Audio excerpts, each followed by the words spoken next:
జిల్లాలో చలికి తోడు దట్టమైన పొగమంచు కమ్మేసింది. దీంతో 44వ జాతీయ రహదారితో పాటు ఇతర రహదారులపై ప్రయాణించేవారు అవస్థలు పడుతున్నారు. ఉదయం 7 గంటలు దాటినా పొగమంచు వీడలేదు. మరింత సమాచారం మా ప్రతినిధి అహ్మద్ అందిస్తారు. మంచు దుప్పటి కప్పేసింది. రాత్రిపూట ఉష్ణోగ్రతలు పూర్తిగా పడిపోతున్నటువంటి సిచ్యువేషన్ ఉమ్మడి పాలమూరు జిల్లాలో కనిపిస్తూ ఉంది. జిల్లాలో ఉన్నటువంటి 44వ నంబర్ రహదారితో పాటు శ్రీశైలం ప్రధాన రహదారి, రాయచూర్ రహదారిపై ప్రయాణం చేయాలంటే ఉదయం పూట భయపడాల్సినటువంటి సిచ్యువేషన్ నెలకొంది. ప్రధానంగా ఉదయం 6 గంటల నుంచి 10:30-11 గంటల వరకు కూడా పూర్తిగా రహదారులన్నీ కూడా మంచుతో కప్పి ఉండటంతో ముందు వెళ్తున్నటువంటి వాహనాలు కనిపించక అవస్థలు పడుతున్నటువంటి పరిస్థితి ఉంది. ఇటీవల కాలంలో NH-44పై ముందు వెళ్తున్నటువంటి వాహనాలు కనపడక ఒకదానికొకటి ఢీకున్నటువంటి ఘటనలు 5-6 చోటు చేసుకున్నాయి. శ్రీశైలం ప్రధాన రహదారిపై కూడా ఇట్లాంటి పరిస్థితి నెలకొంది. గడిచిన 4-5 రోజుల నుంచి పూర్తిగా మంచు కప్పేస్తుంది. అందుకు తగ్గట్లుగా జాగ్రత్తలు తీసుకొని వాహనదారులు జర్నీ చేయాలని చెప్పేసి పోలీసులు సూచిస్తున్నారు. మనం ప్రస్తుతం రాయచూర్ ప్రధాన రహదారిపై ఉన్నాము. దాదాపు సమయము 7:30 కావస్తుంది.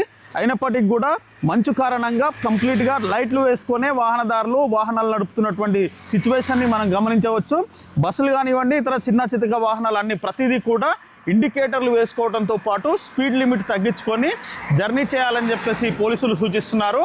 ఉదయం పూట ఎంతో జాగ్రత్తగా ఉండాల్సిన అవసరం ఉంది. ఒక పక్క మంచుతో పాటు వాహనాలు వైపర్ లేకుండా ముందుకు పోలేనటువంటి సిచ్యువేషన్ నెలకొంటుంది. కాబట్టి ప్రతి ఒక్కరు కూడా జాగ్రత్తగా ఉండాలి.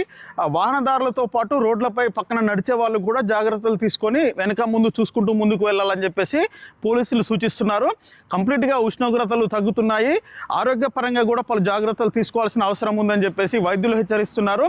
ఈ సైనస్ ప్రాబ్లంతో పాటు పలు అలర్జీలు ఉన్న వాళ్ళు ఉదయం పూట బయటికి మాస్క్ లేకుండా, నెత్తికి క్యాప్ లేకుండా బయటికి రావద్దు.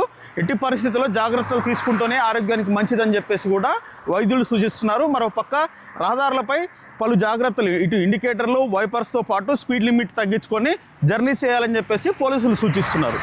ఇది పాలమూరు జిల్లాలో మంచు కారణంగా పడుతున్నటువంటి ఇబ్బందుల పరిస్థితి. ఈరోజు సందీప్తో హైమాద్, NTV, మహబూబ్ నగర్.